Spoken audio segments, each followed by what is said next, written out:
Hey everybody, Matt Burke here. Tonight I'm going to be reviewing Conan the Barbarian, number 9. And I was really excited about getting this book because it's got Robert De La Torre back on art. And I think what they're doing is they're having him do like 4 books, and they're bringing on another artist for another 4, which is cool, man. You can keep that I don't know, the artist on rotation, cool stories, and you can kind of jump around and take Conan in different adventures. Really loving it, man. Like, I'm getting new comic books on Wednesday. I got the new X-Men cartoon coming out too. I'm probably gonna go check that out after this. And man, it's just nice going back to the comic book store. I haven't been going for a few years, and now I'm able to go and check out these books. But yeah, let's get into it. Turn into a Wednesday warrior. Again, you can pick up the Savage Sword of Conan mag, throwback style. It's pretty cool. You get the trade paperback of the first 4 issues with this cool Panosian cover, and then you get the old reprints from Marvel in these big trades. Hopefully I get that for one of those for Father's Day. Hopefully my wife is watching this. And so right now we're gonna show you where the story's taking place. This is in Valusia, okay, and then just a little recap right here. On the Road of Kings. After coming into contact with a piece of mysterious blackstone, Conan of Cimmeria found his body overtaken by vicious specters. Intent on finding the lost picked blade Conan discovered in Venarium long ago. After performing atrocities throughout the city of Shadizar in their search, the ancient weapon was found, and the specters made their intentions clear: to wield Conan's might in search to a malevolent being named Thulsa. But Conan would not be a pawn for their evil, and using his steel, sent Cimmerian's soul. Instead, turned the blade on himself, intending to take his own life. Once blade met skin, Conan was struck by a bolt of mystical lightning and was not slain, but instead transported to somewhere else. That's fucking metal, man. And when I read that, I was just like, wow. So we're jumping back in time, thousands of years, and this is where it starts up right here. Before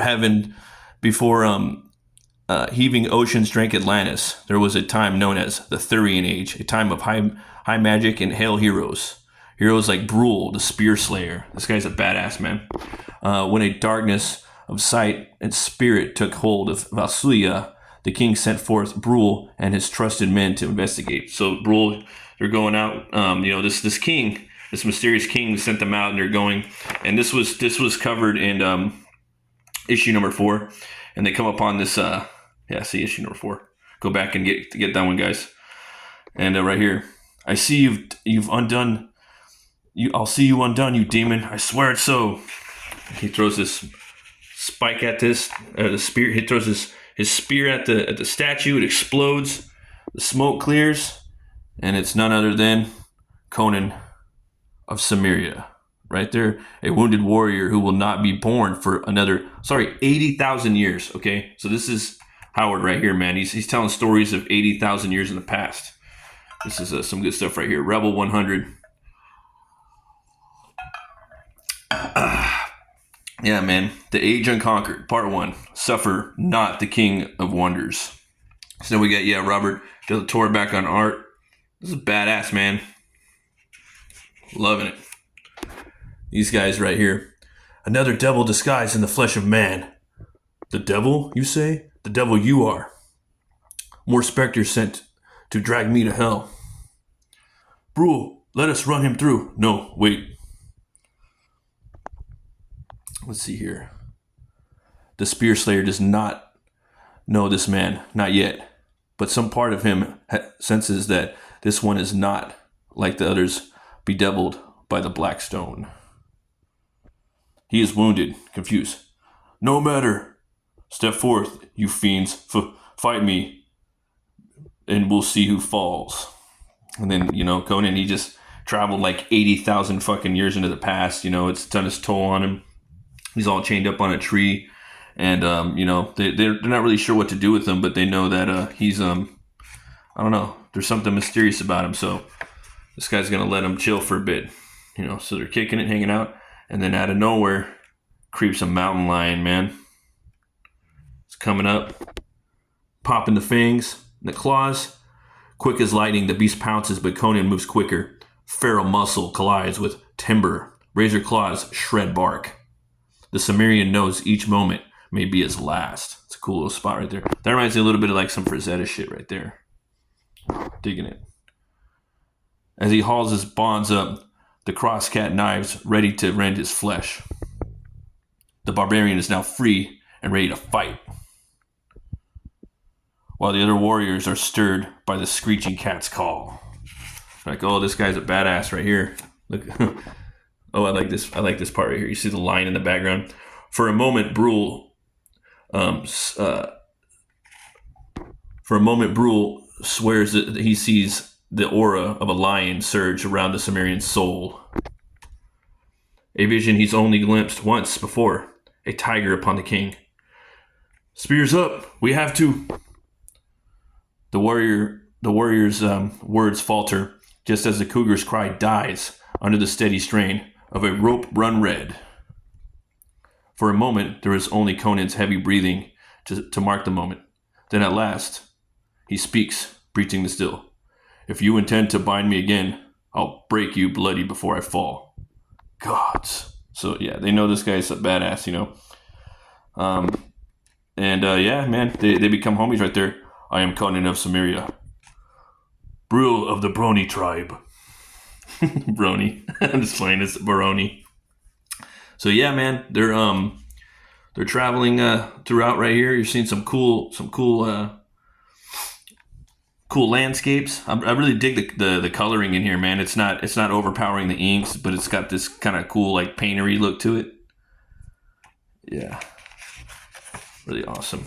And then you got a splash of a Sulia. This is pretty badass, man. Really digging this. Shows the whole world. Let's see right here. Valsulia, a soaring sight of shimmering iron, marble, and crystal, like anything the Cimmerian has ever seen before. Unlike anything the Cimmerian has ever seen before. Pretty cool. Its stirring citadels have stood centuries, and its citizens assume will stand ever onward. Yeah, but we know something like that's probably not going to happen. So he's going through the streets, you know, he's about to follow some broads into a building, and then little do we know, if you guys don't know who that is, but yeah, he's from Tower of the Elephant. That's one of the first Conan stories I've read. That one in the Frost Giant's Daughter. Really awesome stories. I forgot how young Conan was in that one. I thought he was a little older. But yeah, anyways. Kosha, the tragic trunk-faced creature he encountered in the Elephant's Tower nearly a decade ago. So I guess he was younger in that story. Welcome, friend. You are as surprised to see me as I was to sense your presence here, such as it is. This is impossible. By Crumb's bones, you're dead. These things you know have yet not come to pass. You are not in your proper place or time, Cimmerian. Your searing soul has been set adrift, untethered and unintended. Yagkosha speaks of spirits and gods, but his words seem to ripple like echoes through deep water, distant and unclear. Conan's memories instead sweep back to the tower, the tension of the grip, the sweat of his skin. And you'll see there was a Delatory cover with the callback to Tower of the Elephant I'm using for the thumbnail. It's fucking awesome. The simple way the thing indicated where he should strike was a quick death, requested by a placid prisoner, and end to centuries of suffering. So yeah, in that book, I can't like recommend that enough, man. There's a lot of different versions of Tower of the Elephant. Any of them could be pretty cool. Mercy given is the far-fling future of the Hyborian age. Yeah, so he slays him in there, but you got to read the whole story. It's really cool. So Conan's, he speaks with him, and then he comes upon Brule, and they're gonna go talk to the king, and lo and behold, it's King Cole. Yeah, man, I can't. Oh, it was awesome to see him, and you think basically that it's like it's Conan, but it's not. They have two different, they look similar, but he's a little more methodical, a little bit more than Conan. He's not as much of his about freedom, and he's more about leadership. I mean, Conan does lead, but yeah, he's a bigger dude, taller. He's also his 80,000-year-old grandpa. But yeah, there's a lot of differences. And Atlantean outlaw, slayer of Borna, conqueror of the Illusian throne, the people's king, is known for his brooding conscience and periods of fierce melancholy. But the shattered throne room that welcomes the warriors speaks of something darker than before, a man most disturbed. So he's been tripping right now. In the cities, the world kind of sees it. A troubled cult. So we're gonna get into this right here. And I all I gotta say is, man, like, I was so happy when I seen this. Like, this him waking up in the past, I thought that was cool. And they're them bringing in Cole, and now they're gonna meet face to face. Obviously, they're talking. Cole comes up. He doesn't believe this. He thinks it's some sorcery shit. So he whacks Brule in the back of the fucking head, knocks him out. And Conan, with a grunt, Cole pulls his notched axe from the rubble as the black maned barbarian awaits his next move.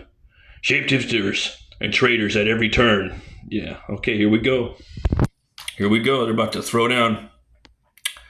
By Laka and Hothath, I'll slay you where you stand.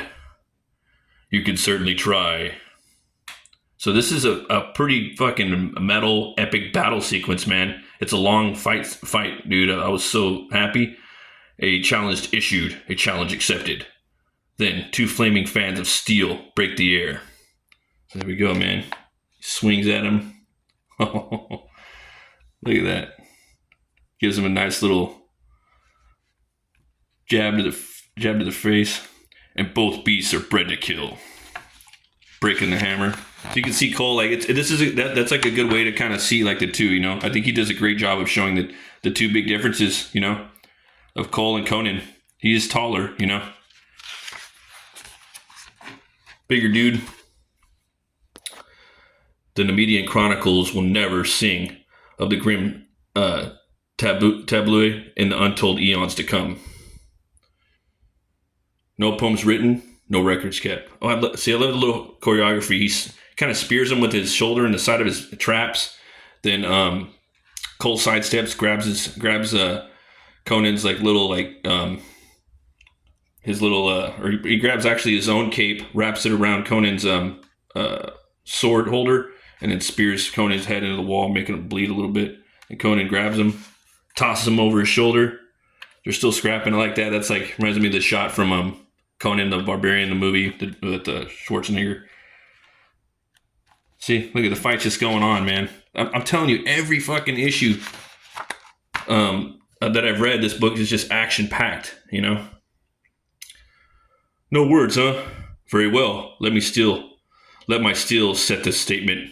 A king's command, bathed in blood. Look at that. Ting. Just flipping them over. See, this is what comics are all about, man. This is what it's all about. Look at that. Conan just smashes his head in there. Does something right there, man. I don't know if he just, like, elbows him in the head or does something. Just, you can see the blood trail going. They're about to throw down. And then Brule just hits him in the back. Alka's name, I'd hoped it wasn't really him. Better a shape-shifting serpent man than a mad king on the throne. Yep, it was. And then out of nowhere, these guys pop up. We're going to see what happens next, though, man. I can't wait to see. I don't know if they're going to fight more. They're going to team up. Fuck, who knows, man. This was an awesome comic, man. A little ad right here for Savage Sword of Conan with the badass Jesco cover. I read through this right here. I think this was some of the concept art that possibly they used for this book, And they go into the different, obviously the cities of this age, the Atlantean Coal age, or in this case, the Thurian age. And they go over Howard's inspirations, the people he was reading about. They talk about Lovecraft a little bit too, which was his pen pal and his homie. I can't wait to review this issue. I just picked this one up today. I'm going to do it next week, though. I'm running out of Conan issues, guys, but we're gonna be doing other stuff too. I got a bunch of new comics and old comics I want to touch on. Here's the covers too, and that one's my favorite from the Tower of the Elephant. Yeah, lots of good covers.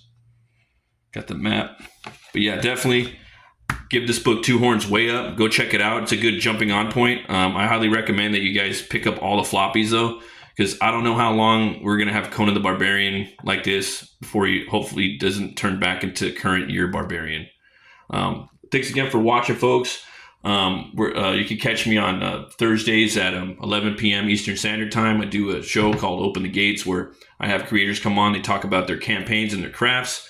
I also have a show on Saturday at 8 p.m. Eastern Standard Time. That's Metal Movies and Brewskis Live, where I just talk about all the things that I like, and that's usually metal, movies, brewskis, monsters, all that cool stuff. So thanks for watching, guys. If you want to like or subscribe, that would be awesome. Really appreciate your time, and you guys have a great week. Thanks for stopping by.